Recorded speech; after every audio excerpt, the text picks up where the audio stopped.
Y Ross, yo lo que me quiero aquí adentrar es, ¿tú lo ves como una alternativa en cuanto a 6C++, o lo ves simplemente como... Definitivamente. Y tan así que el gobierno estadounidense acaba de publicar una circular federal en donde dicen, por temas de ciberseguridad, no permitimos el uso de lenguajes que tienen problemas de memory and safety como 6C++. ¿Qué tan difícil es hacer un compilador en tu perspectiva? Para ti, ¿cómo sería caer en un agujero negro? ¿Tú cómo Doloroso. describirías eso?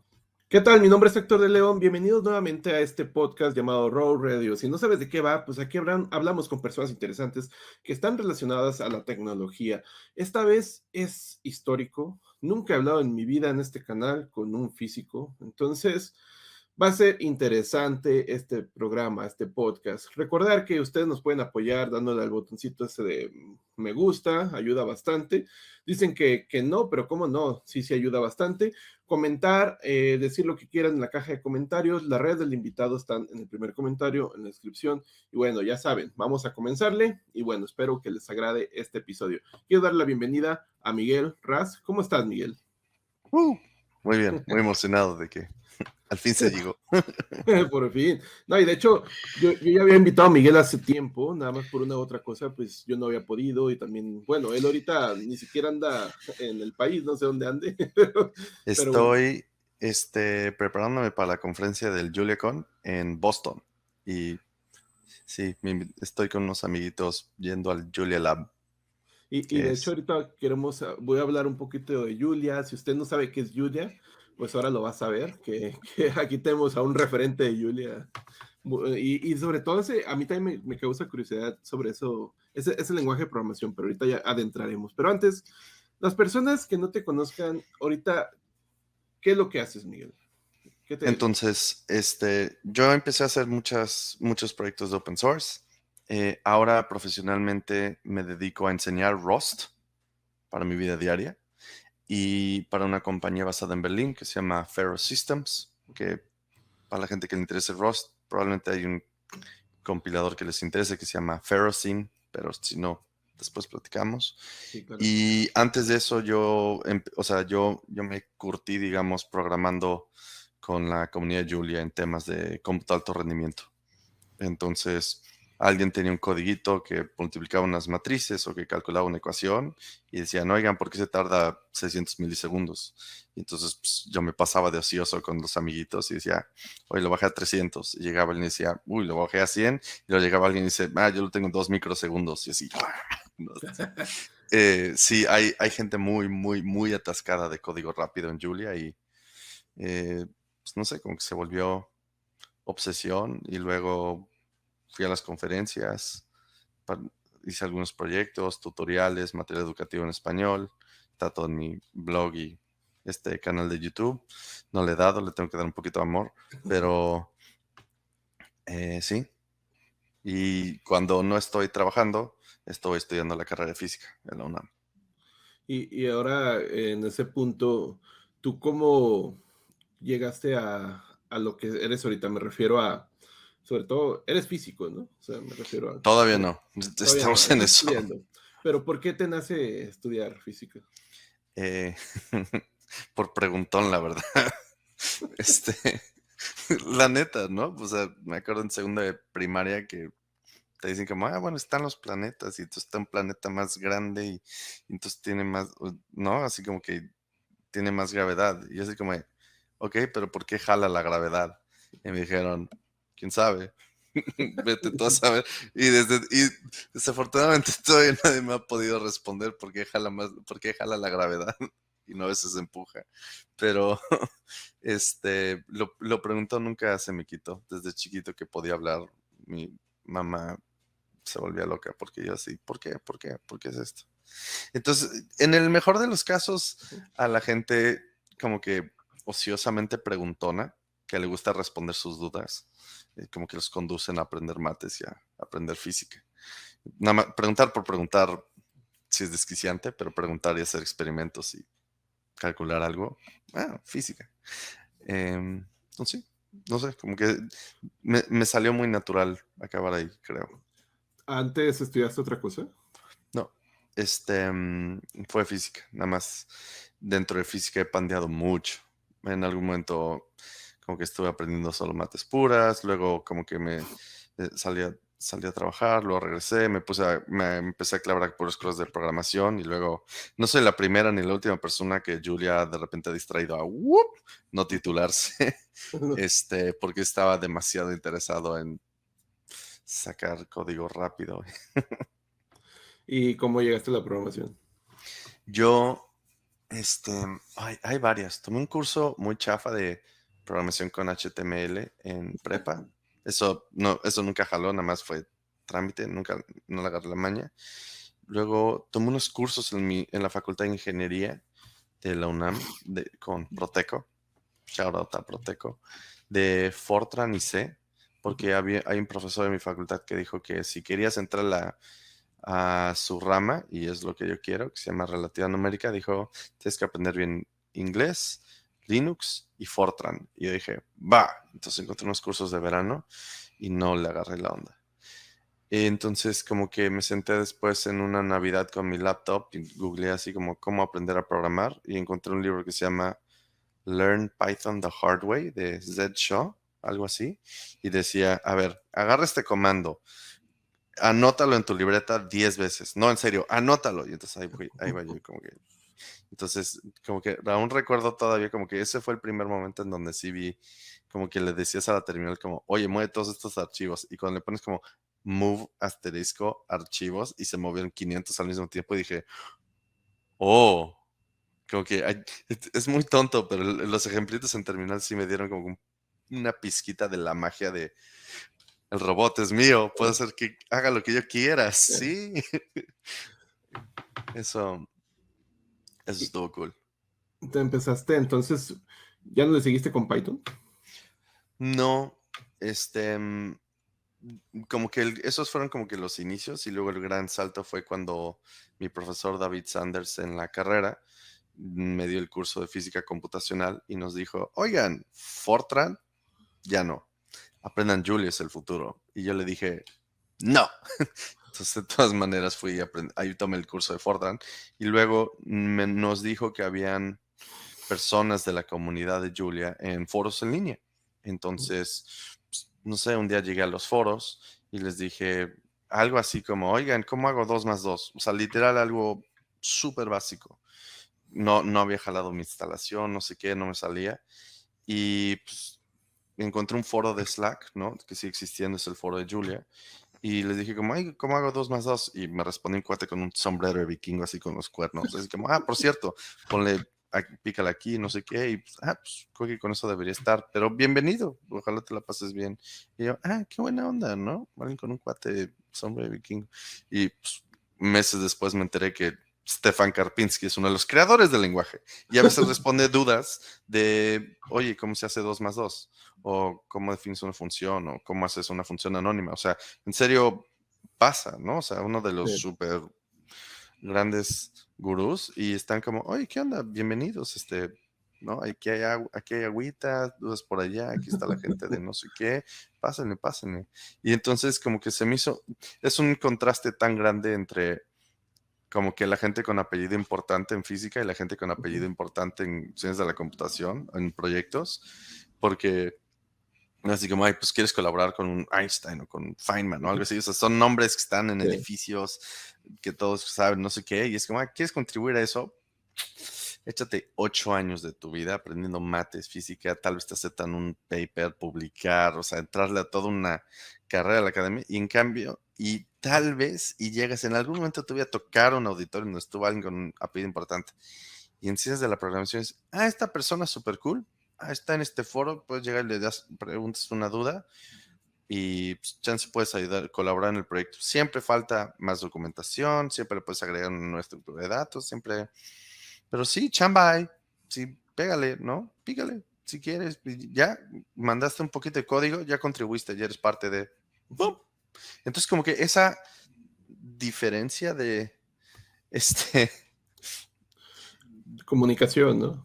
Pues expectativas también, ¿no? O sea, como que yo sí siento que en la comunidad open source, en las que yo he encontrado al menos, ¿no? Las comunidades que dicen como, oigan, este es mi código, ¿quién me ayuda a mejorarlo? Y llegan más y así como, sí, nosotros. O sea, como que por el puro poder de la amistad y el orgullo ñoño, le van sacando más y más y más salsa a un código y lo hacen rapidísimo. Yo siento que el espíritu científico está súper vivo cuando ves ese tipo de interacciones. Sí, Y en particular las conferencias a las que he tenido la oportunidad de ir, hay biólogos, economistas, electricistas, profesores de prepas, o sea, todos, mucha gente de que no solamente son gente con super cerebro y doctorados, que no existe tal cosa, pero entiendo que esa es la imagen, que llegan y nada más colaboran. Hay gente que pues, nunca acabó la prepa, pero son unos hackers impresionante y ahí están. Y te ayudan y dicen como, oye, tengo esta duda, que cómo hago esto. Y dicen, sí, jálate una silla. Obviamente esta ha sido la experiencia de un hombre güerito, cis, lo que sea, que ha tenido muy buena fortuna en todo eso, pero me gustaría pensar que se extiende algo de esa caridad hacia las personas nuevas. Y he tratado yo también de hacer eso en los cursos y foros en donde yo he estado. Así de, oigan, aquí cuida ranchos, Nel, bienvenidos todos, todos, todes. que en sí el típico cuidarranchos también abunda, ¿eh? O sea, no es algo que no exista, y abunda en todos lados. Sí, definitivamente. Hay algo interesante que sucedió con como que los lenguajes de programación de la nueva camada, como ya pasado 2000, quiero decir 10, Ujú. en donde empezaron de inicio a tener códigos de conducta y tenían las reglas de no puede ser gandalla. Así, si eres eso, bye, boom, están las reglas. Y entonces esa innovación social, ¿no? Porque no todo es innovación técnica en este mundo, esa innovación social de decir, oye, también hay una bandera arcoíris y si eso te molesta, bye. Eh, ha llevado yo creo que a Rust y a Julia a tener un mundo mucho más sano que los foros de IRC, en donde de repente era como, oigan, ¿cómo compilo esto? Y te dicen, maldito noob, no sabes, vete a la fruta. Y pues, no juzgo a la gente por no haberse curtido en esos foros, porque ¿quién querría, no? Y sobre Rust, vayamos con Rust. Que Rust ahorita es un lenguaje de programación que suena bastante y en comparación a CS++, es un lenguaje de programación muy nuevo. Sí, Rust. ¿Es 10 difícil? años, ya salió 10 el años. 1.0, de hecho, el 15 de mayo de 2020, de 2013 salió la primera versión pública, entonces acaba de cumplir 10 años, igual que Ok. Julia, de hecho. Y es un lenguaje súper nuevo. O sea, 10 años es Sí, sí, súper sí, poco. O es sea, nada. es nada. ¿Es difícil Rust? Yo nunca he hecho nada de Rust. ¿No has hecho un live stream de Nada. Rust? Rust, yo entiendo por qué es difícil, eh, o más bien, yo entiendo por qué mucha gente dice que es difícil, y es porque es un lenguaje en donde todo tiene que ser explícito y no te permite, o sea, la gente confunde este lenguaje es difícil con este lenguaje no me permite programar con errores desapercibidos. Ujú. Gran diferencia. Entonces, Rust es, digamos, la persona que siempre diría, si tomaste no puedes manejar y si vas a usar bici tienes que usar casco y todos aquí tienen que tener el cinturón puesto y no corres con tijeras, ¿no? ¿Por qué? Porque así por sistema nunca nadie se puede morir de esto y esto y esto. Y dices, esa es una muy buena persona que debería estar encargada de reactores nucleares y sistemas de hospitales, como ese, ¿no? Y tal vez estamos demasiado mal acostumbrados a permitir que un lenguaje de programación te deje hacer todo. De hecho, sobre todos los posibles programas que uno puede escribir, no es buena idea que nos suelten como humanos. Entonces, en ese mundo, los lenguajes de programación que te restringen y te dicen, no, yo solo te voy a permitir que tú hagas programas válidos bajo cierta semántica, eso es bueno. Entonces, en ese mundo hay muchas, como que digamos, como que, ¿cómo se llaman los carriles para los boliches, no? Así las, Sí, las pistas. ajá, pero digamos, hay muchos rieles en Real. donde te previenen Ah, a que ya. te caigas. Y Rust tiene muchos rieles hacia programas inválidos en donde estamos acostumbrados a, oye, por favor, déjame darme en la madre. Y Rust JavaScript. no. Entonces, Rust está diseñado para decir, no, no te voy a dejar darte en la madre, a ti ni a nadie, a menos de que en serio lo pidas. Y la manera en que uno aprende Rust sin darse en la madre con cada riel consecutivamente requiere de mucha habilidad por parte de quien lo está enseñando. Yo digo que no es tan difícil, o sea, lo enseño profesionalmente y antes lo odiaba y decía, wow, veo por qué esto es negocio. Ahora lo pienso más como la carga de que alguien pueda ser buen pedagogo de Rust está no sobre el estudiante, sino sobre el profesor, de decir, oye, si justo sigues un caminito en donde presentas estas ideas en esta secuencia, con estos ejemplos, con estas motivaciones, puedes aprender Rust súper bien, súper fácil, y todo el tiempo tenemos gente de JavaScript, Go, TypeScript, Python, C++ que lo aprende. Cada camino varía un poco, pero lo que más importa es si la persona presentando el material tiene habilidad para enseñarlo.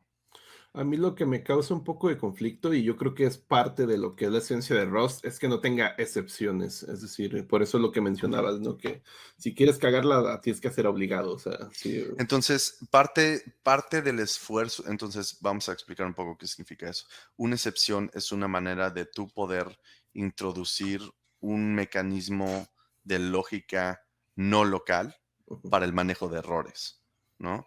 Y eso es súper en contra del ethos de Rust por al menos dos cosas. Uno es porque introduce, entonces el chiste es que tú puedes estar a medio, o sea, justo anidado en como 3 ifs o 20 funciones y de repente dices, oh, esto es, arroja una excepción y yo sé que hay un código en otro lado que, ujú. aunque no está visible localmente, puede manejar y decir, oigan, alguien lanzó este tipo de error al sistema, entonces hacen el unwind y todo eso y como que ya lo puedes desestructurar por otro lado. Lo que eso previene es que tú puedas ver el código y solamente con el contexto local inferir qué está sucediendo. Entonces, Rust viene de una tradición de pensar que el estado global mutable es malo, lo cual no es muy de programadores funcionales. De Sí, hecho, de cierta manera, hasta podrías ver que Rust es las ideas de Haskell y O'Camel de los noventas sí. aplicado a la programación de sistemas. Y las primeras presentaciones de Rust internas estaban tituladas como un lenguaje del pasado para salvarnos del futuro, ¿no? O sea, en ciertas cosas sí tienen un chorro de innovación, pero en otras es, oigan, esto es un sistema de tipos súper simple, no nos vamos a partir la cholla y no son ideas tan revolucionarias, solo son, digamos, viejas, pero aplicadas a un nuevo dominio. Entonces, la otra cosa que importa mucho con las excepciones es que pueden incurrir en costo durante el runtime. Y todo lo que incurre costo durante el runtime que no pediste como usuario en Rust viola su principio de zero cost abstractions. Y eso no va. Y en cuanto a Rust, ¿dónde se utiliza? O sea, ¿en qué tipo de proyectos? Uy, ¿en dónde no? Públicamente mi compañía ha colaborado con Google y con Android, digo, y con Volvo. Entonces, si tienen un celular que es Android, entonces ya le metieron al menos 1 millón de líneas de código que están en Rust, pero se usa, ahora se va a usar en cosas de aviación, servidores web. Acabo de estar en una conferencia que se llamaba Scientific Computing in Rust. Ahí presenté. Entonces hay gente interesada en usar Rust para cosas científicas y cómputo de alto rendimiento también. Eh, Videojuegos también se usa. Todavía no hay un como que súper eh, bindings para Unity o cosas así. Seguro sí, pero no son tan populares como los de C# o C++. Pero sí, es también en programación embebida, Ujú. muy usado. Y para hacer interfaces con bases de datos hacia el backend, es muy, muy, muy cool usar Rust. Entonces, hay mucha gente de TypeScript que viene del mundo de tener frontend y Ujú. luego cambiarlo a Rust porque dejas de usar un chorro de memoria y eso cuesta mucho cuando estás en la nube. Sí, de hecho yo también lo he visto por ahí muy acercado a lo que es el WebAssembly, a Rust, que es Ok. porque el WebAssembly es esa parte como que los frontend creen que no se necesita, pero ellos piensan que todo con JavaScript, ¿no? La mayoría de personas, obviamente no todos. Y en Rust, yo lo que me quiero aquí adentrar es, ¿tú lo ves como una alternativa en cuanto a C y C++, o lo ves simplemente como, Definitivamente. o sea, la Eh, alternativa me refiero un reemplazo, más que nada? 100%. En muchos casos. Entonces, Ujú. en los casos, entonces hay gente que tiene que hacer interfaces todavía con el mundo que existe en C y C++ y no van a poder dejar de usar C y C++ pronto. Sí. Esa gente es porque tienen literal trillones de líneas de código y probablemente no pueden hacer mucho al respecto. Pero hoy en día, si alguien quiere hacer un nuevo proyecto en C, C++, yo creo que tendré que justificarlo en 20 cuartillas y tener el visto bueno de 30 expertos y en serio súper bien tener todos los puntos porque ya no veo razones para hoy en día permitir eso. Y hasta diría desde un punto de vista de, este, no voy a decir ética profesional, pero eh, entonces Rust es muy famoso en parte porque nunca permite tener errores de seguridad de memoria al tiempo, pasado el tiempo de compilación. Ujú. 70% de todos los errores más, digamos, obscenos, de esos de los que tienes que publicar, así como, oigan, aquí hay un memory leak o aquí hay un memory save, aquí hay un stack overflow, esto nos pueden bajar la base de datos, esto nos pueden hacer DDoS, esto nos pueden, es ese tipo de vulnerabilidades que se tienen que publicar. Como 65 a 70% de todos esos son errores de memory safety. Y estos pasan en las compañías como Google, Facebook, Amazon, Microsoft, Netflix, bla, bla, bla, bla, bla. Entonces, en algún momento uno tiene que ser honesto y decir, los programadores mejor pagados del planeta nunca pueden parar 70% de estos errores. Por sistema no deberían existir y ya tenemos una herramienta que los elimina a todos. Y tan así que el gobierno estadounidense acaba de publicar una circular federal en donde dicen, por temas de ciberseguridad, no permitimos el uso de lenguajes que tienen problemas de memory on safety como C y C++. Y entonces ese es el sonido de billones de dólares gringos lentamente entendiendo que tienen una cajita que si tú usas uno de esos lenguajes, ¡pip!, ya no te toca fondeo. Entonces yo creo que vamos a ver una estampida de más y más y más gente corriendo hacia Rust. En algunas cosas tal vez hacia Julia también, ¿no? Entonces a eso era lo que iba. Cosas de ultra bajo nivel, si necesitas usar C, C++, Rust probablemente te pueda ayudar, pero hay mucha gente usando C++ para cosas, o C, C++ para, digamos, cómputo de alto rendimiento o interfaces o análisis de datos, y en esos, pues, Julia es perfectamente un reemplazo ahí, ¿no? O sea, como que si es muy bajo nivel, vete por Rust, y si es un poco más alto nivel, Julia es probablemente una buena opción. ¿Alguna vez te entraste a Carbon? Carbon.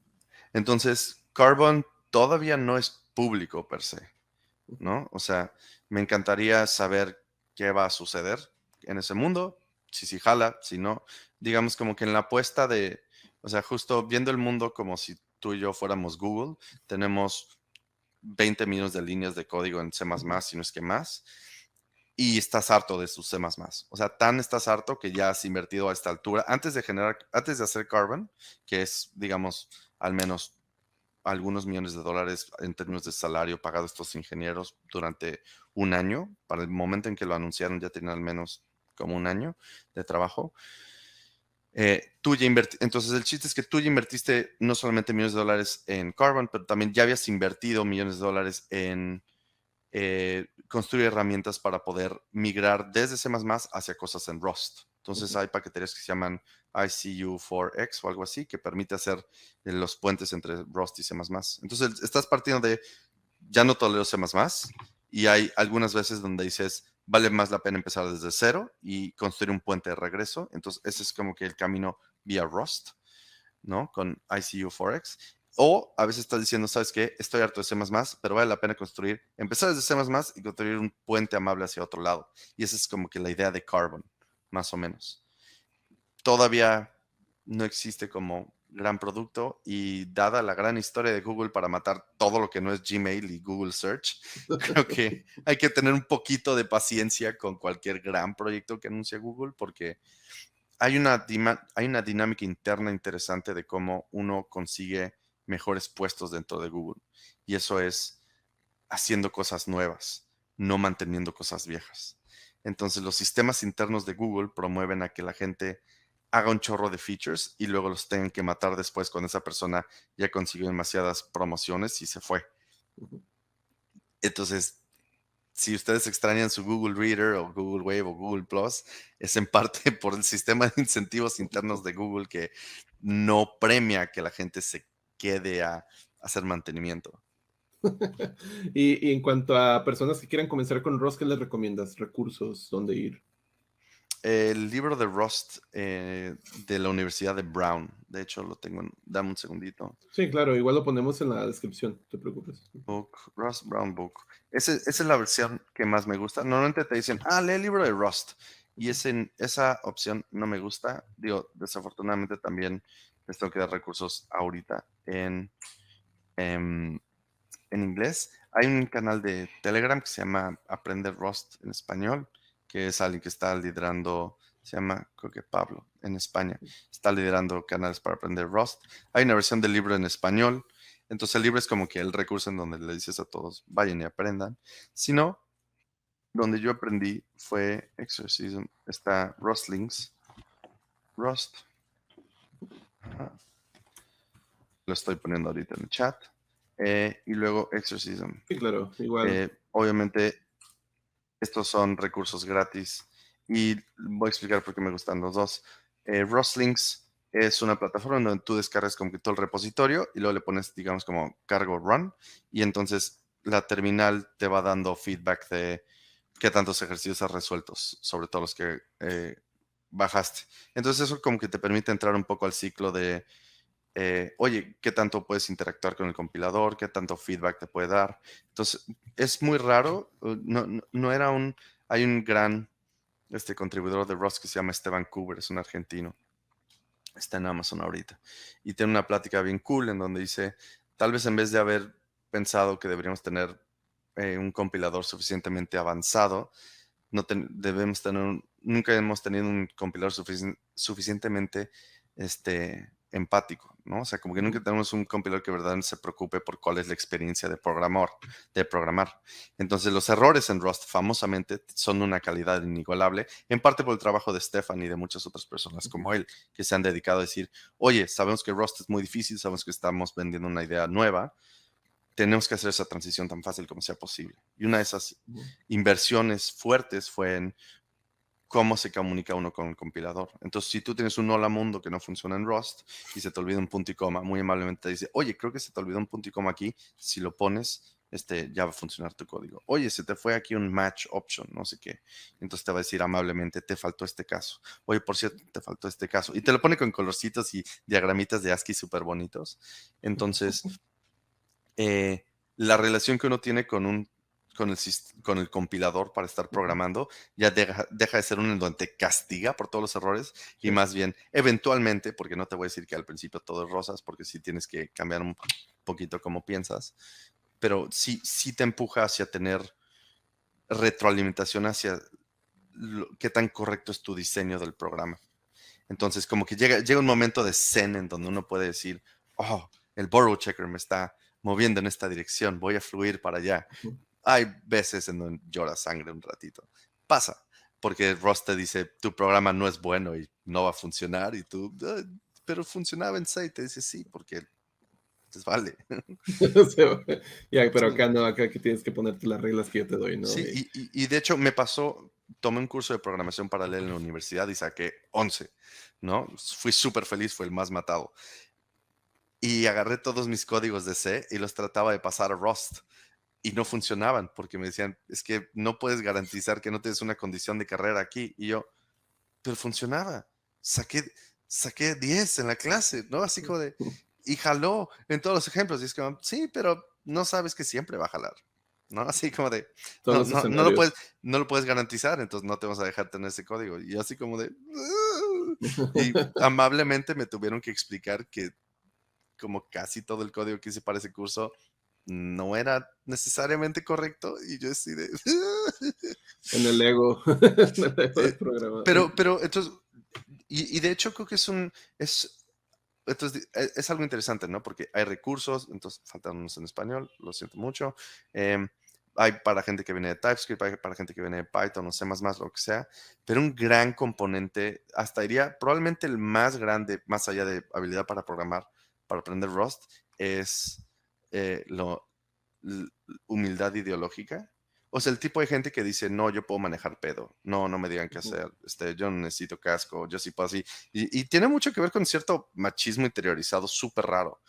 así como el no me van a decir qué tengo que estar haciendo, versus el lo siento, por sistema, esto es mejor que tú, acéptalo y no lo pelees, o te tienes que volver 20 veces mejor para saber exactamente todas las invariantes como compilador que tienes que tú poder asegurar para que saber que esto es seguro.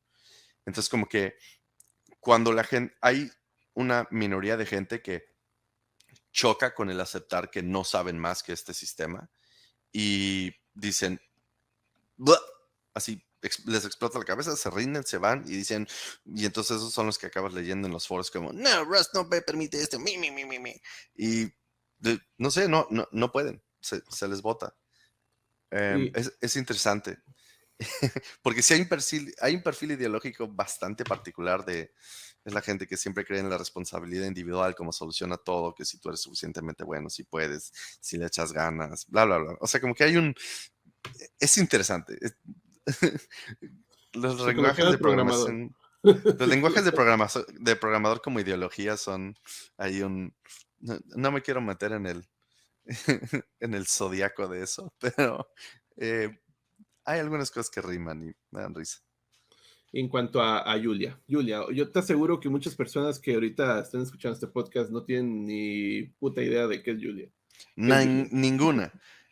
Y no hay problema. Qué cool, qué oportunidad. Ahora pueden Mm. intentar programar en Julia.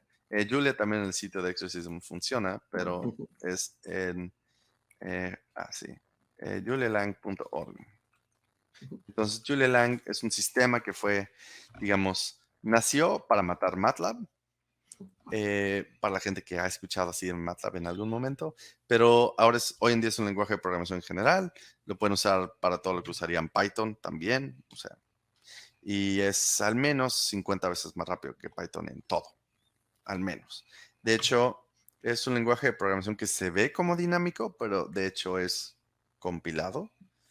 Em, y está construido alrededor de las ideas de despacho múltiple. Entonces, podemos tener orientado a objetos, podemos tener programación funcional. Esta es como que una nueva, no tan nueva mezcolanza, pero es una idea del despacho múltiple que es em, l- como que ver un poco de la historia de los lenguajes de programación y decir, "Ah, a mí me gustaría poder agregar para cualquier función y para cualquier estructura si tengo una estructura vieja, agregarle funciones nuevas, y si tengo una función vieja, agregarle estructuras nuevas. Los lenguajes de programación orientada a objetos son muy buenos agregando nuevas funciones a objetos viejos, y los lenguajes funcionales son muy buenos agregando nuevos objetos a viejas funciones, creo, si no lo dije es al revés. Pero cuando vas en la otra dirección, duele, no se puede. Entonces, el despacho múltiple te permite tener nuevos tipos para nuevas funciones y todo funciona en una línea de código. La gran, digamos, como que innovación que va de... Entonces, ese tipo de sistemas con despacho múltiple existen desde los 80s, ¿no? Eso todavía no digo algo que es nuevo. Pero lo que sí tiene que es nuevo es un compilador JIT. Entonces, Mm. antes te pasabas todo este tiempo, estos trámites haciendo el despacho múltiple, porque según la gente que está metida en programación funcional sabe que cuesta algo de performance el tener la pureza superfuncional en algunos casos. Entonces, lo que cuesta es que eh, te pasabas mucho tiempo haciendo la burocracia del despacho múltiple de todos estos los tipos y los objetos. En cambio, con un compilador JIT puedes decir, oye, ¿cuáles son los tipos de datos de esto? Ah, tal cosa. Ok. Y si te pones suficientemente trucha, si sabes los tipos de datos o el tamaño de las cosas en memoria, antes de que corras una función, puedes ir compilarla y luego correr ese código compilado. Entonces, al final del día, yo puedo obtener código compilado aún en un lenguaje de programación dinámico. Y eso está súper cool, porque puede verse como Python y acabar con ensamblador. Y Sí. eso, ahí sí vuelas. Entonces, Y, por eso Julia está hecho como que justo para la gente que tiene que hacer cositas en Python, pero luego la cosa ruda de producción ya en C++. Ese se ujú, llama el problema de los dos lenguajes, ¿no? Uno sí. para prototipar, uno para producción, uno para diseñar, uno para correr rápido. Y entonces, eso es muy desagradable, ¿no? Eh, Partes a la experiencia de tu grupo, están los que saben hacer frontend y los que saben hacer backend, ¿no? Como que eso es nada satisfactorio. Entonces, Julia te permite una manera de tener o sea, lo de ambos mundos, pagando el precio del compilador JIT, lo cual en muchos casos se le puede dar la vuelta para que no sea un costo tan feo, si es un costo real, y hay veces no vale la pena. Y ahí es donde les diría, Julia me encanta, un chorro más de gente debería usar Julia, pero hay que reconocer en ciertos casos cuando no es para todos. Sí, aparte eso de que hablas de JIT, es algo también que ya están agregándose sobre todo, Todos, lo he visto en todos y su mamá PHP y ya así. tienen un JIT, Sí, ¿no? Y ya. estoy feliz por eso, porque significa que hay menos código lento por el mundo y eso en general es buena cosa, ¿no? Hay que salvar un poquito esos cores a que no estén haciendo código inútil esperando punteros que regresen de memoria. Ajá. Eh, Algo interesante que recalcar aquí es que el compilador de Julia no es un compilador estilo, no es un JIT especulativo. Entonces, los JITs de PHP y de JavaScript Ujú. y de Java funcionan con base en este profiling. Entonces, tú tienes, digamos, 20 líneas de código, se está checando si esta cosa es roja, ejecuta esta función. Y si esta cosa también es roja y peluda, entonces ve y ejecuta esta otra función. Entonces, JavaScript tiene una manera de estar contabilizando o de contar cuántas veces le pegas a cada línea de código cuando estás en el intérprete, pum, pum, pum, pum, pum, pum, pum, pum, y le dice, oye, ¿qué crees? Ya le pegaste esta línea de código más de 10,000 veces, ¿por qué no compilo estas 3 branches de que si es rojo y es peludo, llamas esta función, las compilo y nada más agrego una instrucción para que vaya y jale esa función ya compilada, ¿no? Entonces, ahí no te estoy diciendo que es mejor o peor, nada más te estoy diciendo el problema de los peores casos de cada JIT es distinto porque se llama el problema del cold start, ¿no? O sea, del empezar de cero. Si tú no le pegas suficiente si solo le pegas 9,999 veces a las funciones y no desatas justo la marca de agua para que entre y compile, entonces siempre te quedas en el caso frío.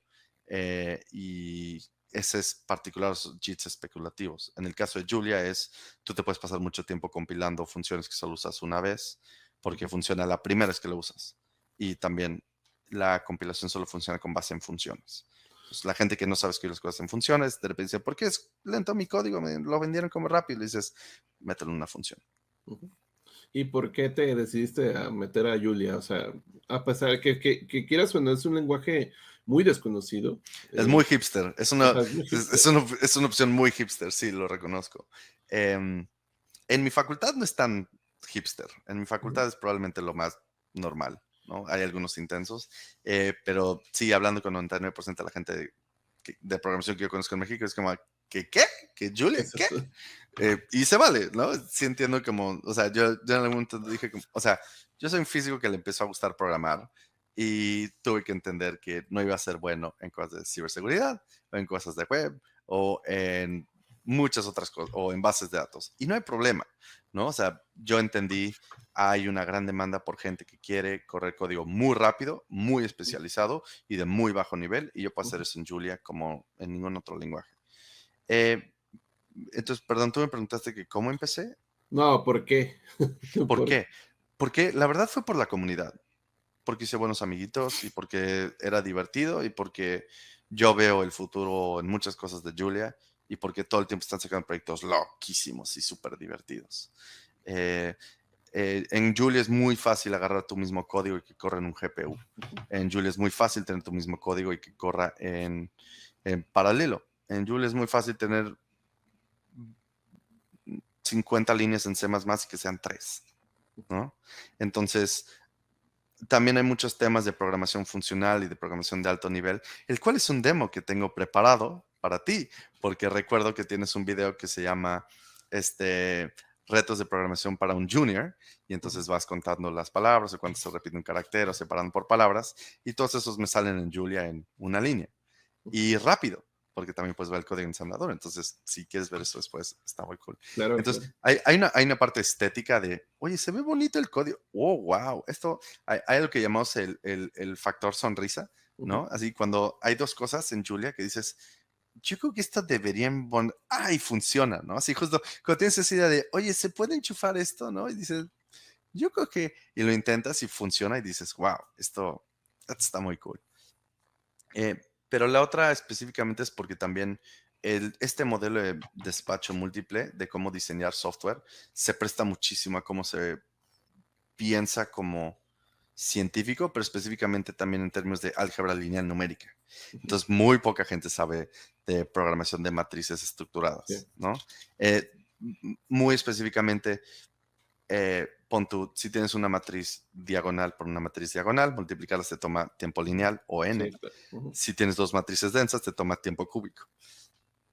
Pero en ambos casos estás multiplicando, ¿no? Entonces, en el mundo de Julia, tú no te preocupas por saber, o sea, si yo quisiera escribir A.B Ujú. o A por B en un lenguaje como C++ o Python, diría A.FU B, ¿no? Y en ese caso, solamente funciona el despacho, el despacho single, ¿no? O sea, tienes single dispatch en lenguajes de programación orientados, pero el doble es donde se pone interesante. Y de hecho, Julia tiene toda la aridad que tú quieras. O sea, justo puedes tener despacho múltiple para 2, 3, 4, 5, n argumentos. Entonces, un sistema que puede cargar con eso es interesante y complicado. Entonces, en este mundo, tú nunca te preocupas por si el foo le pertenece a A o le pertenece a B, o sea, lo cual es algo no nuevo. O sea, si yo te digo, oye, ¿sabes sumar 1 más 2? Sí. ¿Sabes sumar 1.5 más 2.5? Sí. ¿Y sabes sumar una mitad más 3 mitades? Sí. El concepto de sumar, o sea, la suma, esa función, tú y yo no diríamos que le pertenece al 1 o al 1.5 al 1 medio. Pero en lenguajes orientados a objetos, Sí. sí tienes que decir a quién le pertenecen los operadores. O sea, entonces estás confundiendo pertenencia con identidad. Y eso está interesante. O Sí. no confundiendo, pero más bien los estás entrelazando. Y no tienes que meterte esos temas. Nada más puedes decir, esta suma hace eso en el caso en donde los dos son enteros o flotantes o fracciones, digamos. De hecho, me suena mucho a las a las monadas Oh, de. no. Las mónadas son el endomorfismo en la categoría del. ¿Cuál es el mantra este? No me lo sé. No, Sí, sí, todavía no sí, sé qué es una mónada. sí, de hecho nadie sabe, todos la entienden, pero no saben explicarla a nadie. Pero sí, Ajá. entra mucho al tema del contexto, ¿no? Sí, o sea, puedes hacer algo que se parece con el mismo código a pesar de que sean elementos distintos, o sea, y no te tiene que importar, o sea, es decir, acá hablas de los decimals enteros y la pertenencia pues no existe ahí, es el contexto, ¿no? Es, por ejemplo, ese tema de las monads, las personas que no conozcan son los temas más complejos de entender, pero una vez lo entiendes no puedes explicarlo, así que te chingas, entras a esa Sí. logia. A mí lo que en algún momento me explicaron y hasta ahí fue lo que. Entonces, muchas cosas como gran físico me dicen, funciona así. Y yo, perfecto, definición operativa me ayuda a hacer esto. Y me dijeron, cuando estás escribiendo un comando en la terminal y le pones un pipe, Ajá, y luego otro pipe. Las cosas entre los pipes, esos son mónadas. Y yo, sí, perfecto, ching. sí, Ya, ya está. siguiente, me vale. Sí, vale Eh, cómo funciona internamente. entonces, más específicamente son, digamos, una manera de pasar colecciones que te permite ver adentro de la colección, modificar algo de estado, pero sin modificar el tipo de colección que es de un paso a otro. Creo. No sé.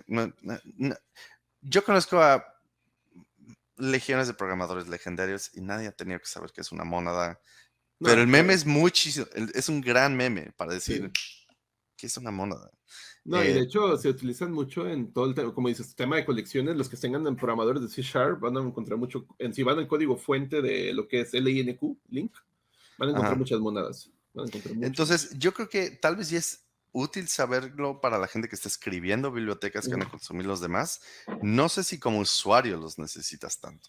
No, es que es un término que a lo mejor no más te importa saber el resultado de cuando metes algo, un valor a ese tipo de función, pero internamente no te interesa saber cómo se hace, simplemente sabes qué es lo que hace y ya está. O sea, no te vas a meter como tú dices lo del pipe y ya está. Sí, ¿Qué te sí, importa? es como, ¿qué funciona dentro del pipe? No sé, nada más algo entró, algo salió, creo. No Ah, sé, seguro me van a corregir, chido.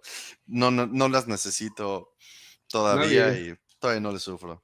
Entonces, Eso es personas que hacen bibliotecas. Los utilizan sí, mucho. sí. Y Yo he hecho varias bibliotecas y no he tenido que saber una monada ahí. O sea, es una abstracción para ciertos casos, la cual sí es la manera correcta de pensar cómo propagar el estado de tu Sí, claro. transformaciones, todo eso. Pero si no, wow, vivo en la ignorancia, ¿no? Y lo No cual pasa nada. no es cosa mala. O sea, hay una infinidad de cosas que nunca voy a aprender y como que estoy contento con saber, bueno, nunca vas a ser un experto en bases, no sí bases de datos, porque de repente me interesa, pero digamos en ciberseguridad, lo leo, hago el update cuando me lo piden y digo, qué bien que hay gente trabajando en eso. Y ya, Y ya ¿no? está. Así, yo no me voy a poner a saber cómo se hace un Stack Overflow, nada más sé que Rust me protege de eso.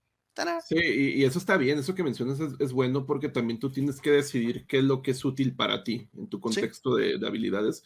A mí me pasa mucho en la parte de configuraciones y entornos. Digo, es que ya tengo una persona que lo hace y lo hace bien. Digo, y no me voy a meter a cómo hacer orquestadores y todo eso. Digo, no lo necesito. sí, Y- entonces otra cosa que yo también me rendí con aprenderlos, Docker, ¿no? ah, Así como sé que Docker existe, sé que es muy útil, para lo que yo necesito, dije, no vale la pena invertir en eso y hasta ahorita me ha salido bien. ya si esa fuerza aprenderlo, pues lo aprendes, pero si no, pues ¿para qué? Sí, Hay un tema que quiero hablar que también es muy desconocido.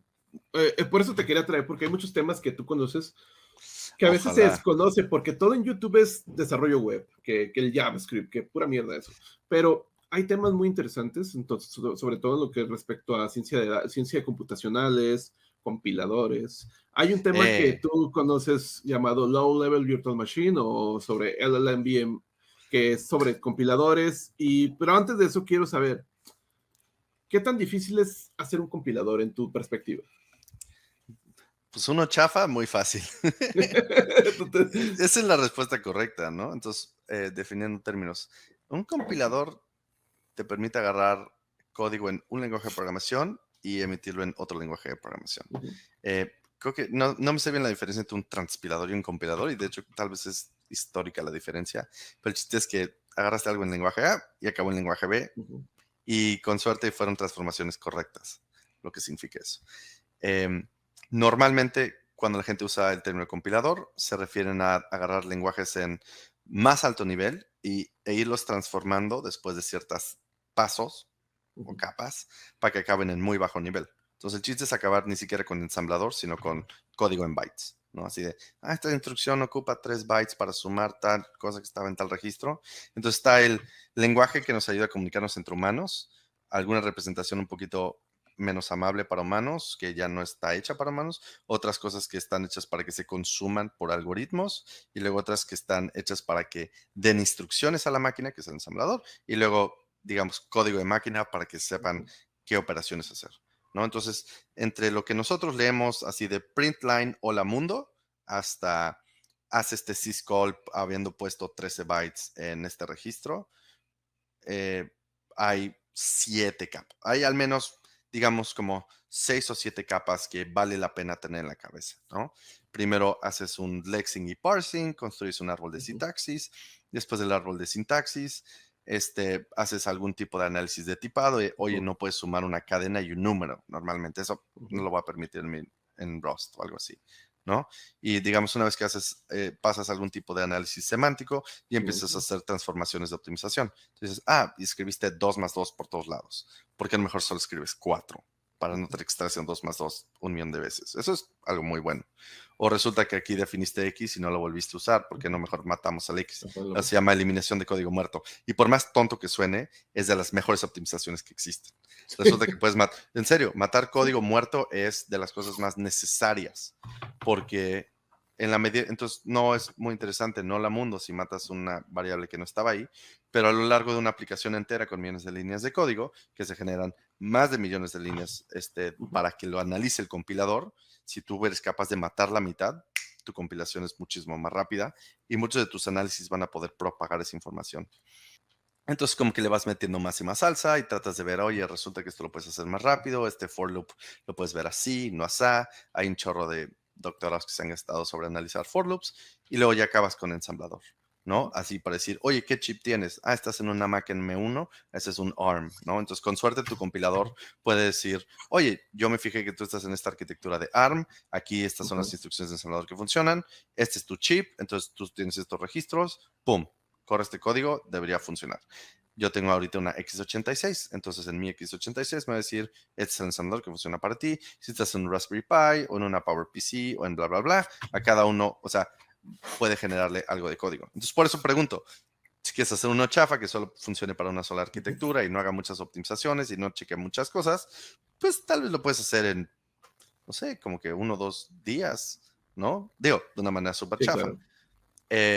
Obviamente lo que hace a LLVM súper interesante son al menos dos cosas. La cantidad de posibles backends para los cuales puedes generar, o arquitecturas de chips para los cuales puedes generar código. Entonces puedes generarlo para todos los lenguajes que funcionen con Rust, Julia y C++, probablemente, si no es que hay más.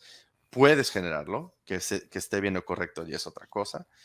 Y la otra, entonces, la otra decisión súper brillante que hizo este compilador que se llama LLVM, se llama LLVM porque se llama Low Level Virtual Machine, así se empezó a llamar, pero la neta eso es cotorreo, era porque los 4 autores principales se llamaban Latter, Vedanta, no sé qué, y entonces son sus iniciales, la neta son sus iniciales, y luego dijeron, LLVM, pero son sus iniciales.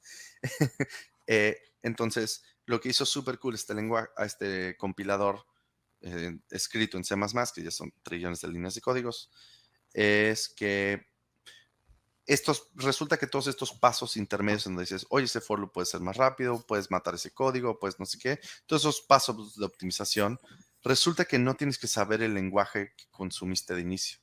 O sea, si empezaste desde C++ o de C Sharp o JavaScript o Julia, no importa si te pones trucha. Entonces, la manera en que se pusieron truchas es decir, ¿qué tal si internamente tenemos una representación intermedia de cómo nosotros describimos como que ensamblador con un poquito de tipos de datos para poder hacer nuestros análisis y sobre eso corremos todas las optimizaciones? Entonces, eso permitió separar el frontend del backend en el compilador y entonces tú puedes poner un frontend que ingeste Julia, Rust, C Sharp, C++, pero internamente toda la misma maquinaria puede ser común para todos, ¿no? Entonces tú puedes hacer tu Lexer parser para Julia, tu Lexer parser para Rust, tu Lexer parser para C Sharp, pero todos son optimizados igual al final. Sobre este proyecto LLVM, si hay trabajo, o sea, hay gente que realmente gana dinero de eso, o simplemente es proyectos muy gubernamentales, proyectos muy de empresariales, proyectos. Mm, pues depende. Trabajos donde la gente simplemente te paga por hacer cosas así como para el bien común del LLVM, muy pocos, y o tienes que ser un crack de esos pocos del planeta. Sin embargo, la gente que tiende a conocer las entrañas del LLVM y de ser grandes diseñadores de eso, son como las estrellas de fútbol americano que ¡fliup! Se los chupa Apple.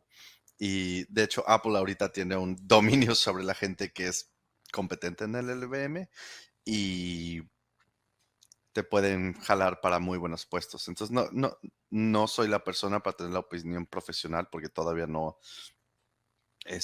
solo tengo como una contribución al LLVM y fue como un typo por ahí. No he contribuido a uno de a los sistemas que me interesan. Pero em, la gente que... Entonces, en algún momento escuché un gran consejo de alguien que decía, entre más profundo en el stack están tus habilidades, más seguridad laboral vas a tener probablemente, porque la gente se espanta. Entre más bajo el nivel, la gente se espanta.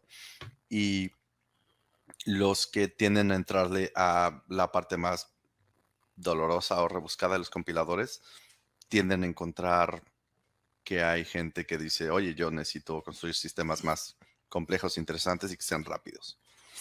Entonces, digamos, toda la gente que yo conozco que tiene demasiado conocimiento de compiladores encuentran buenas chambas eventualmente, pero no digo que no estuvo, o sea, los que yo me encuentro en los foros de internet son gente que viven atados de su compu y les encanta ser compiladores porque construyen unos por hobby.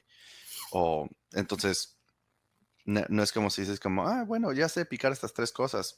quiero una chamba. Es como, no, la gente tiene que conocerte por haber hecho algo chido, probablemente. O por al menos haber contribuido, o ayudar, o saber colaborar.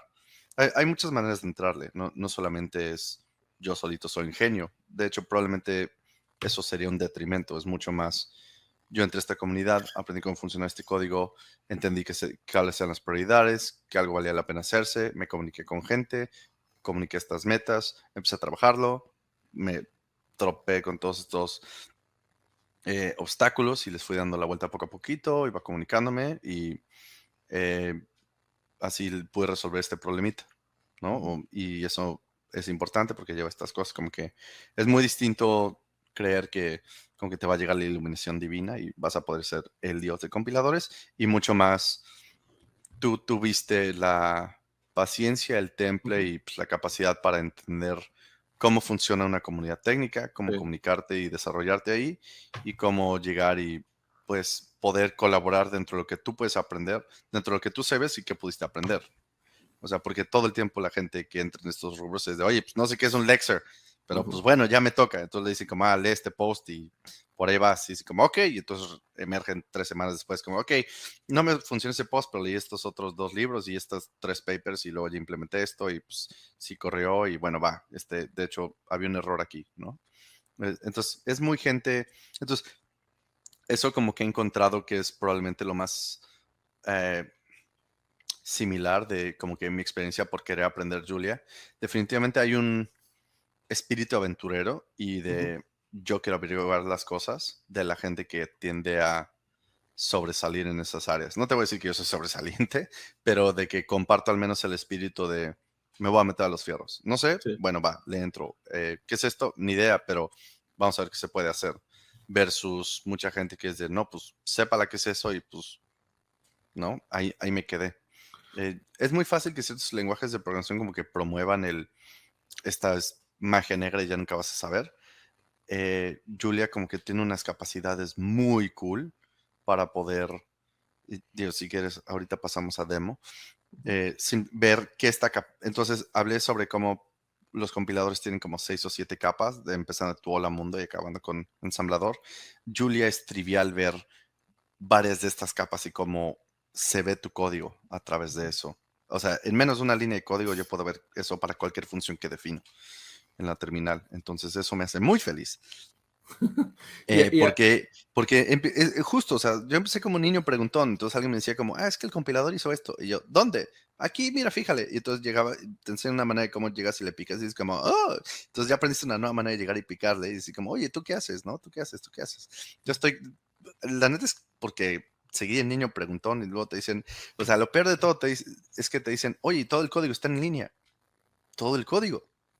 Pues entonces está todo el compilador ahí, entonces, pues, no sé, vas, le picas, lo no, intentas ajá, correr y eventualmente aprendes, ¿no? sí. ¿Quién hubiera pensado que si te pones como ocioso a picarle, ahí acabas?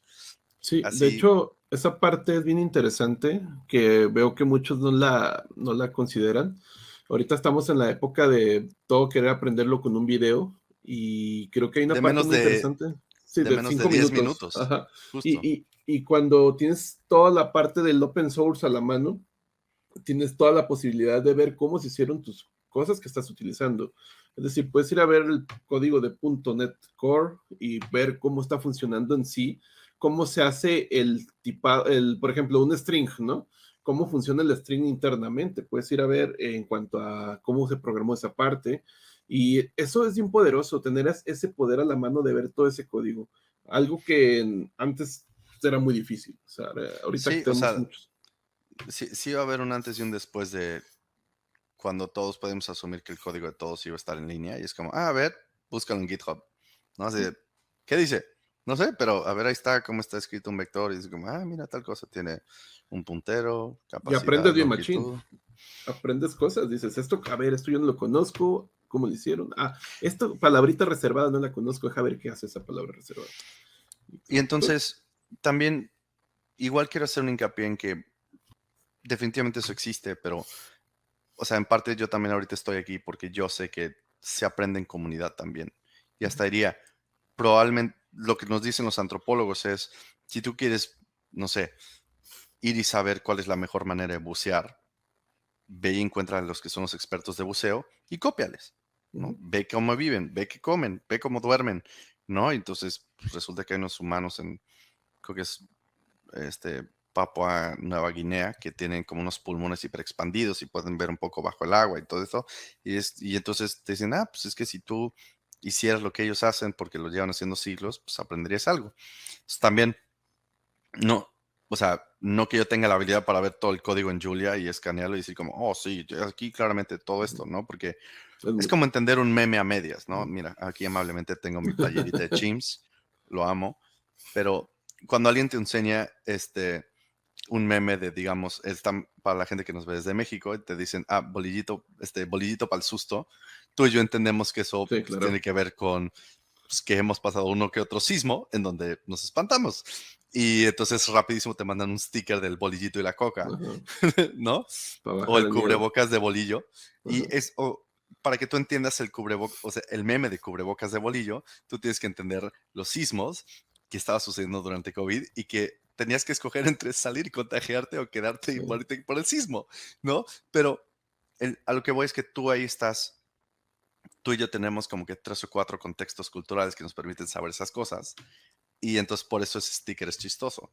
De una manera análoga, si tú ves ese snippet de código, dices, ok, sí, esta cosa hace esto aquí, pero no está haciendo estas otras 7 cosas porque resulta que tiene que venir desde acá y luego esta persona que va después no va a poder usar esta información, entonces lo tengo que meter por así. Y cuando alguien te siente y te dice, oye, ¿recuerdas esos pasos de optimización que es código muerto? De hecho, una vez que tú ya sabes eso, esto sí se da, esto no se da, pero hay que tener este problema. Entonces, cuando la gente llega y te explica parte del contexto y te comparten eso, yo diría probablemente la manera más rápida de aprender. Entonces, por eso hago tanto hincapié en, yo no aprendí porque yo fui el más clavado y soy el más rockstar de Julia, lo que sea. Yo tuve la suerte de estar cerca de gente muy amable que tuvo la paciencia para explicarme cosas a mí, ¿no? O sea, yo soy parte de una comunidad y yo quiero seguir viendo que esa comunidad crezca y por eso tengo cursos gratis y doy cursos gratis porque yo tuve esa oportunidad y quiero ayudarle a los demás a que la tengan. Que en gran medida tú también. Y por eso pones videos de aprende a programar gratis. Y están en YouTube. Y están gratis. Y por eso me caes también. Y por eso estoy aquí. Porque veo y digo, wow, aquí hay alguien que está poniendo un chorros de contenido en línea gratis. Y esto se aprecia. Y pues si no te lo han dicho, pues está muy cool. Gracias. Lo admiro mucho. Gracias. Entonces, el conocimiento es comunitario, ¿no? Y de repente sí no demerito que sí hay un componente en donde definitivamente tienes que ir y clavarte, tienes que ir y estudiar y tomar notas y decir, oye, ¿qué era esto de programación funcional? A ver, ¿qué era un map, filter, compose, no fold? A ver, vamos a ver eso. Y sí tienes que hacer, o sea, y creo que me tardé un rato en entender que no era ningún tipo de vergüenza el practicar cosas muy tontas. Messi tiene que practicar 500 pases al día y es el campeón del mundo. Y no pasa nada porque, o sea, nadie dice como, wow, él ya es Messi, ¿no? O sea, tiene que, ¿para qué está haciendo pases? Vale, madres. Yo tengo que hacer mis problemitas todos los días y estoy checando esto y aquí y allá. Aunque más bien ahora tengo una serie de hábitos para poder checar que si lo que estoy haciendo va bien o va mal. Pero si alguien me dice, oye, ya pudiste hacer ese problemita, no le temo a probar. Ahora quiero adentrarme un poco en la parte física, ¿te parece? ¿Te gusta la Sí, sí, física? sí, Yo dale. sé que te gusta la física. Y sobre todo, primero, dudas así generales. Tú, en tu perspectiva, lo que estás estudiando ahorita física, ¿tú ves que sí hay trabajo para los físicos? Todos los que quieren vender su alma como físicos y saben programar van a encontrar chamba. Ok. Definitivamente, nada más tomas una maestrita de análisis de datos y ¡pum! Ya. De hecho, 90% de mi generación de físicos se ha ido para eso. No sé si 90%, pero muchos. Sí. Eh, Ahorita los físicos que conoces saben programar. Les pagan por programar. Yo diría que muchos no somos buenos programadores. Eso es gran diferencia. Ojalá no te toque ver código de físicos, porque resulta que podemos escribir Fortran en cualquier lenguaje. Es algo espantador. No sabes. Es muy triste. Me Eh, causa curiosidad eso de Fortran. Entonces, porque muchas personas no saben que Fortran, si no me equivoco, es el primer lenguaje de programación de alto nivel. Y, y es sí, un lenguaje depende de de dónde programación del... definas Sí, alto ajá, sí, sí, nivel, pero claro. sí. Es, Entonces, Nada más que iba a hablar del año, ¿no? De la década de los 50. Entonces estamos hablando Sí, de un lenguaje de programación de más de 60, 70 años que sigue utilizándose. O sea, sigue y utilizándose. de hecho está en tu computadora ahorita y en tu celular, porque los códigos buenos para analizar señales están escritos, algunos de los kernels en Fortran. Ujú. Entonces, yo le tengo mucho respeto a Fortran. Eh, lo estimo, sé para qué sirve. Mi tesis creo que va a ser en Fortran, desafortunadamente. Eh, Porque desafortunadamente. porque no es una limitante, o sea, es una limitante de que mi asesor dice que es lo que conoce y eso es lo que va a seguir usando en 40 años. Entonces, eso sí tiene mérito. Tú escribes algo hoy en Fortran y en 50 años va a seguir corriendo. Escribes algo en Python y va Si a le seguir cambias corriendo en 50 años. ¿Quién sabe? Ni siquiera puedes hacer pip install algo sin que se rompa tu compu. Entonces, tantas dependencias. sí, sí, sí. Entonces, Fortran ha corrido bien desde hace 50 años y va a seguir corriendo bien en otros 50 años. Sí. En- ah, entonces, pero el mundo que permite imaginar Fortran, o más bien el software que se puede construir gente con poco tiempo y con necesidad de publicar papers o con hacer cosas interesantes, no es tan grande en Fortran, yo diría. O sea, Ujú. justo el tema de que para empezar, Fortran solamente ha tenido un manejador de paquetes no oficial hasta hace 2 años. Ya el manejador de paquetes de Fortran es algo súper impresionante. Sí, sí, sí. Fortran Packet Manager. El Modern Fortran está haciendo algo de un comeback y está interesante. Em, pero, eh, digamos, tienes generaciones de códigos científicos que han sido programados por estudiantes de maestría y doctorado abandonados y que cada quien hizo el versionamiento de sus paquetes como Dios les dio a entender. Entonces, no hay ningún tipo de control de calidad. No, no es un lenguaje que se presta para control de calidad como, digamos, Rust lo hace, ¿no? O sea, el que tú puedas agregar e instalar los crates de alguien más o los paquetes de alguien más porque hay un repositorio centralizado o porque se, es- se esfuerzan porque las herramientas siempre mantengan un estilo consistente de código, significa que cada quien hace lo que quiere. Entonces, eh, en eso es difícil. Muchas de mis quejas en contra de Fortran serían si eso hubiera existido desde hace 50 años, probablemente, pero no lo son. Pero me ibas a preguntar algo de Sí, claro, no. física. De física, estaba en física. Hay un tema que mencionaste, relatividad numérica. ¿Qué es esa mierda? ¿Qué es eso? Relatividad numérica. Entonces, si vieron Interstellar, literal es eso. Esos renders se hicieron con códigos de relatividad numérica. No es broma. De hecho, consiguieron a Kip Thorne, el premio Nobel en física, para que les ayudara a conseguir un código. Y justo ese agujero negro se ve el anillo de fotones que está todo así, súper chido y se dobla para atrás. Y parece que Ujú. se dobla para atrás. No se dobla para atrás, de hecho es que la luz que tú estás viendo Ajá. entró y rebotó del otro Sí. lado. Entonces, por eso se ve con la coronita. Chistoso. Entonces, relatividad numérica es un área en donde muchas de las consecuencias de la gravedad o de la relatividad general las tratamos de entender por medio de simulaciones. ¿Por qué? Porque nos encantaría tener un hoyo negro en el laboratorio para poder ver cómo funciona la relatividad cuando hay hoyos negros o cuando hay, ¿no? O sea, como que son los puntos extremos de la teoría, que es donde se rompe o donde están las arruguitas interesantes. Hasta ahorita todavía nadie puede crear un hoyo negro en un laboratorio ahí en la UNAM. No está en el presupuesto. Entonces No alcanza. dices, híjoles, y creo que es algo de ni nosotros ni nuestro sistema solar. Entonces Ujú. creo que mejor le decimos a la compu si puede pretender que pueda hacer eso y luego vemos los numeritos que salen y entonces decimos, y en algún momento alguien dice, esto ya es física. Y dices, ok, Ujú. es física. No me preguntes cuándo es eso porque no sé bien. No, pero es en serio, ¿no? O sea, en algún momento tú tienes a nosotros como primates que ven unos garabatos que se llaman matemáticas y luego discutimos entre nosotros y decimos, estos garabatos dicen que si tú apuntas un telescopio para allá por no sé cuántos millones de años luz, Ujú. vas a ver una cierta cosa girando con esta frecuencia. Y dicho y hecho, así hemos encontrado muchas cosas. Y eso está cañón, ¿no? O sea, tenemos garabatos y volteas al otro lado del cosmos y Ujú. algo que se comporta como dice tu garabato. Eso no está nada trivial. Resulta que, entonces, en gran medida tiene que ver con simular agujeros negros específicamente las colisiones de agujeros negros, fue lo que le valió a ¿Fue a Kip Thorne el premio Nobel? Pero bueno, el chiste es que ahora está, entonces esa es la parte, digamos, como de generación de datos para poder machear la teoría con los datos y decir, esto está chistoso, tal vez sí o tal vez no, debería verse así.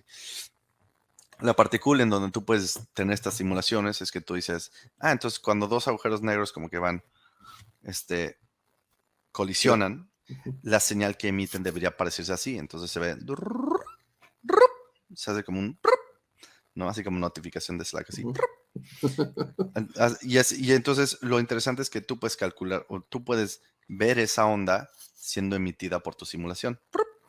Y esa onda justamente se llama el chirp, es como el no sé, como gritan los grillitos, pero ese cuando se creó el primer detector de ondas gravitacionales de LIGO, está en, creo que es Luisiana, es un detector enorme de 1 kilómetro para allá, 1 kilómetro para allá, tiene que estar a súper menos no sé cuántos grados, para que esté súper estable, para que el láser no rebote, para que puedas medir que algo se mueva una perturbación mini. De hecho, pasa una onda gravitacional, deforma este detector y luego dices, wow, lo detectamos. ¿Qué fregos es una onda gravitacional? Cuando Albert Einstein estaba haciendo su teoría de relatividad, está resolviendo la ecuación y una de sus ecuaciones con su nombre y dice, oh, wow, resulta que aquí hay algo que debería comportarse como una onda. Entonces, ese es digamos, o sea, si existe la gente, ¿no? Que mete la bola de básquet desde la línea de 3 puntos y luego está la gente que lo mete desde la media cancha y hay gente que desde hace 100 años Albert Einstein dijo así como, mira, mi teoría dice que para encestar esto tiene que comportarse como una onda. ¡Fiup! Y lanza ese balón desde hace 100 años y se rindió porque dijo, bueno, nunca va a existir un detector que pueda medir eso porque tienes que medir distancias menores al diámetro de un protón. Y un protón es algo muy pequeño. Entonces dijo, ok, bueno, eso nunca va a existir. Y maldita sea, los ingenieros y los físicos lo hicieron, ¿no? Entonces ya pudimos confirmar que existen tal cosa como las ondas gravitacionales. Entonces toda la gente que es fan de Albert Einstein así de, ¡guau! Otra vez metió la canasta, ¡guau! ¿No? Y entonces lo que está súper cool es que, digamos, entonces está la parte, yo te hablé de la parte donde puedes generar los datos que hacían el prr, pero justo la manera en que llegaron estas ondas gravitacionales para ciertos eventos de colisión de agujeros negros macheaban perfectamente el prr que vimos y el prr que esperábamos. Entonces, ese momento sí fue wow, ¿no? O sea, lloramos, sí, fue histórico, todo eso. Porque como especie humana, eso es algo muy especial. Tenemos una manera de ver que no es por medio de luz. ¿No? O sea, tú puedes estar como que haciendo un sonar y puedes como que colocalizar las cosas. Puedes tener un telescopio y ver de dónde viene luz. Pero hay ciertas cosas que emiten demasiada luz o ni siquiera emiten luz y de todas maneras están ahí. Entonces, una vez que te llega una onda gravitacional, sí es un píxel. Y si tienes suficientes detectores, ya puedes generar muchos píxeles y ya puedes tener una cámara. Entonces, es una ventana hacia el universo de una nueva manera que nunca antes había existido. Ese es como que la gran frase de marketing, ¿no? Así que dicen, wow, ya tenemos otra ventana al universo, wow. Lo cual es cierto, ¿no? O sea, entonces está la parte de generación de datos y ahora estamos en la parte más de analizar datos, porque ahora estos detectores ya están online, ya están corriendo y nos están alimentando ondas gravitacionales. Entonces ahora queda la parte de analizar datos. Entonces en esa parte de analizar datos hay muchos datos por analizar, un chorro de datos por analizar. Y eso es donde se va a poner muy interesante, porque ahí ya puedes meterle técnicas de machine learning, le puedes meter técnicas estadísticas de inferencia bayesiana, un chorro de cosas bien locachonas para poder tratar de ganarle a los otros físicos y encontrar algo interesante del cosmos, ¿no? O sea, esencialmente van a haber petabytes de datos tirados por ahí. Sí. Y te van a decir, oye, ahí está el cosmos, ¿qué ves ahí? Entonces creo que tienes que agarrar lo que conoces de física y pegarle con algoritmos chidos y que se te ocurran cosas interesantes que preguntar sobre una cosa que está funcionando en el otro lado del cosmos. Y de por mientras programar en Julia, tal vez, ¿no? O sea, entonces a mí eso me divierte, me interesa. Sí. ¿Y tu perspectiva Tú que ahora tengo aquí que tengo que aprovecharte para ciertas perspectivas desde tu Oh, visión. no.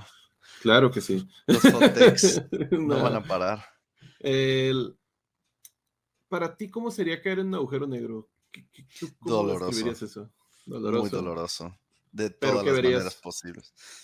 No sé si verías muchas cosas.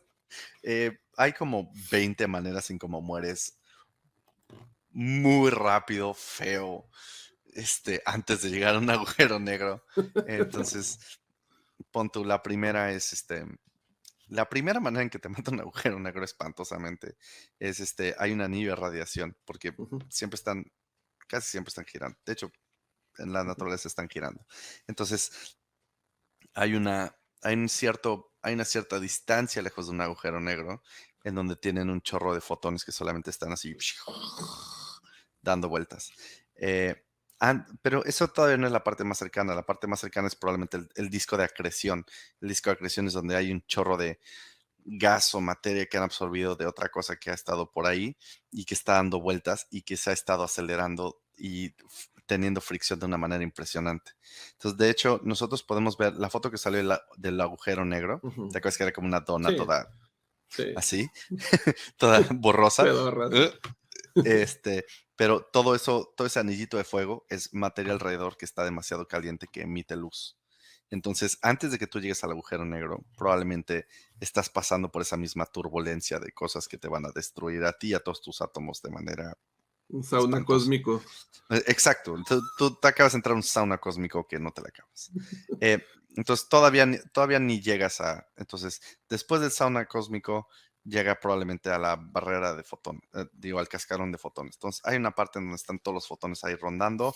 Entonces, eso significaría que te recibirías una radiación estúpida. Tus huesos probablemente dejarían de ser calcio, estarían completamente irradiados.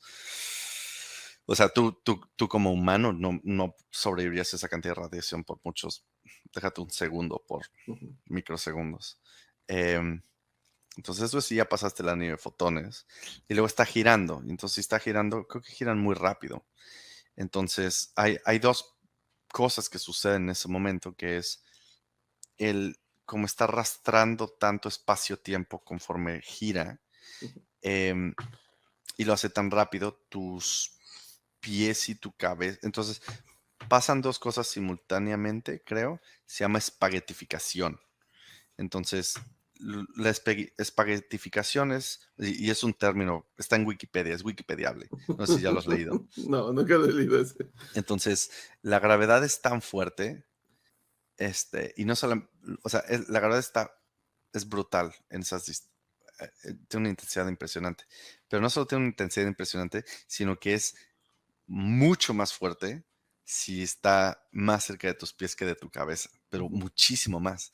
Eso significa que tus pies se van a acercar mucho más rápido al agujero negro que tu cabeza.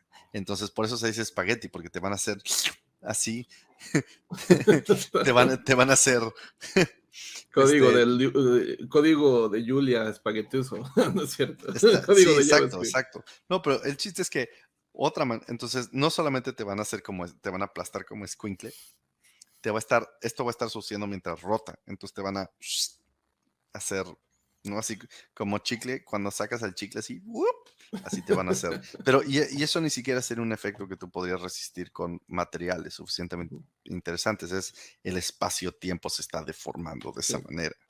Eh, y después de eso, creo que ya llegamos al punto de especulación y sci-fi, porque uh, llega un momento que se llama el punto de no regreso, en donde Ujú, aunque tú trates de sacar información, ujú. todo lo que ya pasó, esa frontera, se va a caer al agujero negro y entonces aunque tú trates de mandarnos tu experiencia, nunca le va a llegar a nadie.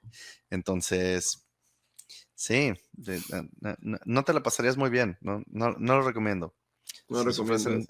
un boleto con Jeff Bezos a un agujero negro, Eh, déjenlo ir el- solito. Elon Musk ya está lanzando sus viajes, ya está promoviendo. No, Sí. hay una cosa Ojalá vaya Elon Musk a ese viaje. con Twitter. Y hay una cosa interesante que mencionaste ahí sobre el agujero negro y el momento de no retorno. Imagina que pudiera ser posible leer toda la información que está internamente, que no es posible, pero imagínate, no lo ves como un disco duro guardando información, de cierta manera. Hay cosas bien locachonas de teoría de la información y entropía qué pasa con los agujeros negros.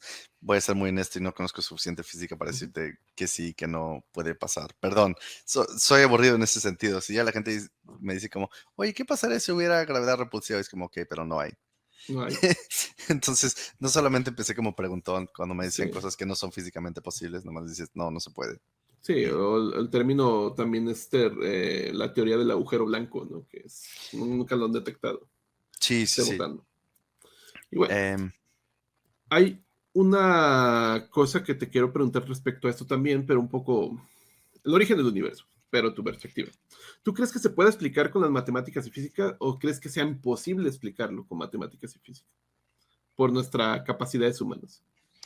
eh, se puede, sí, ¿por qué no? Digo, ¿Crees tal vez que un rato, pero aquí va otro punto? Hace unos años, con inteligencia artificial, se crearon simuladores con los cuales pudieron detectar fórmulas matemáticas, fórmulas físicas que podían explicar cosas que nosotros explicamos de otra forma. Es decir, fórmulas de alguna manera que explicaban una física distinta a la que nosotros conocemos. ¿Tú crees que hay posibilidad de que estemos equivocados en nuestras fórmulas, que no sean las correctas? sí, todo el Nuestra... tiempo, todo el tiempo. O sea, pero qué bueno, pues si no, no tendría chamba, ¿no? O sea, es como, ah, sí, bueno, se nos acabó la ciencia, chin. Bueno, vamos a programar, supongo. A construir páginas web o qué sé yo.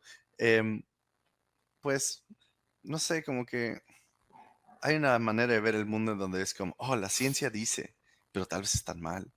Pero no todos sabemos, pero algo puede tener cierto, ¿no? Es como, ah, bueno, y colorín colorado, cada quien se puede para su casa. Eh, pero como que creo que las preguntas que vienen de ese mundo tienen más que ver con gente que no sabe cómo funciona dentro del mundo de la ciencia, ¿no? Como que está demasiado mistificado algo de, es que saben ellos lo que es el origen del universo, la física cuántica, ¿qué es eso? ¿No? La conciencia crea realidades, wow, observadores, wow. Y se siente como que algo más místico que algo como consecuencia hasta ahora, de cierta manera, inevitable de hacer cuadrar ciertos experimentos y decir, oh, bueno, pues eso ya no lo podemos poner en el libro de texto porque está mal. Sobre orígenes del universo, pues, no sé, ojalá, me encantaría que me sorprendan, ¿no? Así de, o más bien, algo que es un poco análogo es, yo no sé mucho de biología, pero tengo mucha apreciación por la gente que hace biología y la complejidad que se enfrentan, que en muchas medidas es mayor que la de física. Digo, por suerte, con una ecuación te basta para describir un electrón y a todos los demás. En biología, pues, ni siquiera juega una ecuación para escribir las cosas. Em, hay, ¿qué? Entonces, en el caso de la biología, durante miles de años estuvimos preguntándonos que cómo era posible que existiera el origen de la vida, que si sí lo creó un creador, que si no, que si varios, que todo este tipo de cosas. Pero en algún momento alguien se propuso ciertas ideas de que no tal vez había esta cosa llamada sopa primordial y que había unos químicos que se parecían mucho este, al RNA y que tal vez había justo una composición química que permitía que se formaran unas cosas que se parecían a las membranas y eventualmente sí se pudo formar la primera célula. La primera célula se pudo reproducir y de ahí tuvimos un desencadenamiento de reacciones químicas, las cuales no han parado y hoy en día las llamamos vida. Entonces pasamos de un mundo en donde la pregunta cómo empezó la vida era del dominio de la gente que hacía filosofía y se volvió después un dominio de la gente que hace química, ¿no? Y hay a veces, ¿no? Entonces, todas esas discusiones que tuvieron ciertos filósofos, no que no hayan sido en vano, pero nos dimos cuenta que no eran útiles para responder, pues, preguntas mecanísticas de cómo si algo sucedió. Al menos no completamente. Entonces, tal vez y sí resulta que puede llegar alguien y decir, oye, digo, hasta ahorita se pone cada vez más y más difícil como que ver más, entonces hay un cierto concepto en donde se pone más y más difícil ver los orígenes del universo porque la evidencia que sí puedes rescatar cada vez está más y más ruidosa. de cierto sentido. O sea, en algún momento todo se pixelea, por así decir. Y no sé, estoy dispuesto a que me sorprenda. O sea, la verdad, piensa, hace 100 años estábamos apenas descubriendo, o sea, como que sacando bien, formalizando la teoría cuántica y Ujú. ahora, pues, no sé, estamos platicando de un lado del mundo al otro con esos resultados. ¿Qué, Sí, qué va a ser en 100 años más? No sé. sí, y vamos más rápido cada vez, parece. Sí, Sí, caray. mucho. Eso hacen las becas. Y, y ¿tú crees que vivimos en un mundo simulado? ¿Un universo simulado? Entonces, hay cierto tipo de preguntas las cuales entiendo por qué se hacen, pero como no se pueden ni confirmar ni desmentir, yo soy de la posición conservadora en donde no son preguntas científicas. Ujú. O sea, es que al menos no, o sea, hay una cierta conversación que yo no soy capaz de tener porque no conozco la física a ese nivel de hay físicos los cuales se aprovechan para ciertas ambigüedades de teoría de la física de súper alto nivel para poder vender libros. Y eso no necesariamente suena éticamente chido, pero no es que estén mal, sino más bien están anclados a una cierta manera de ver las cosas y no existe gran manera de contestarles per se.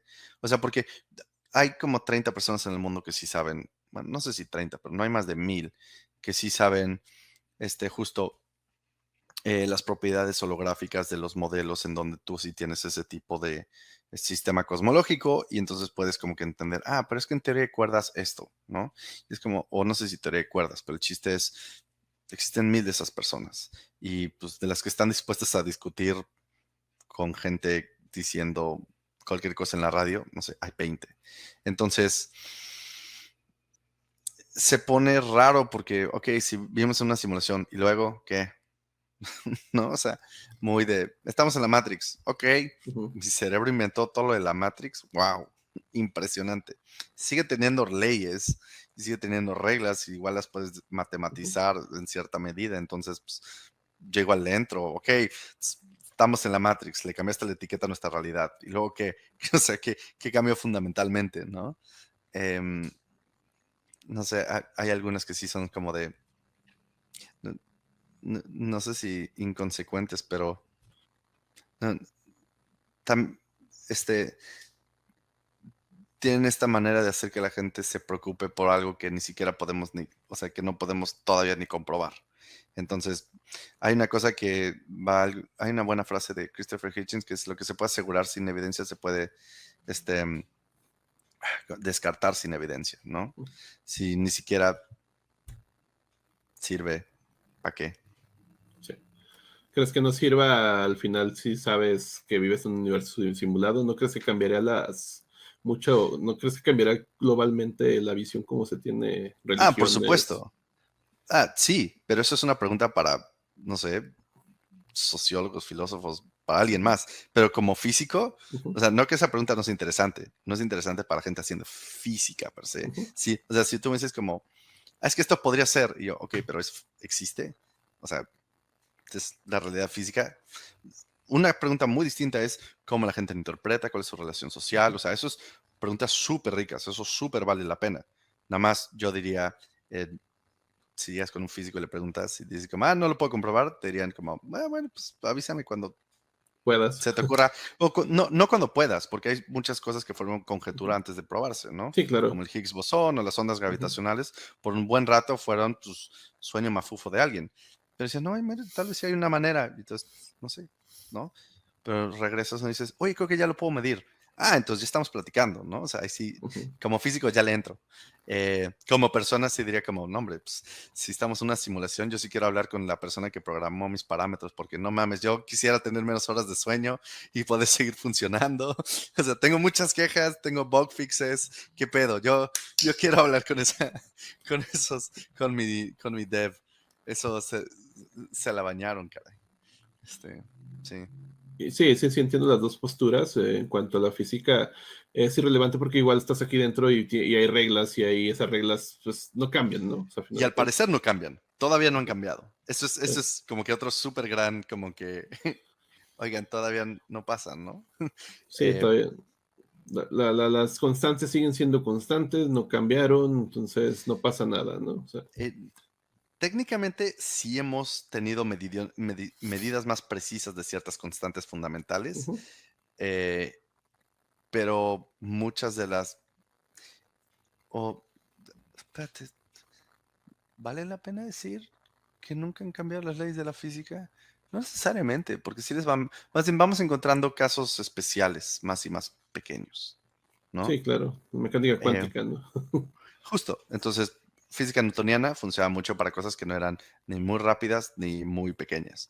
Ahora, para eso mecánica cuántica y a veces le tienes que meter efectos relativísticos, pero como que se vuelve como que, ok, en estos casos funciona y luego en este funciona otra cosa y luego este funciona otra aproximación.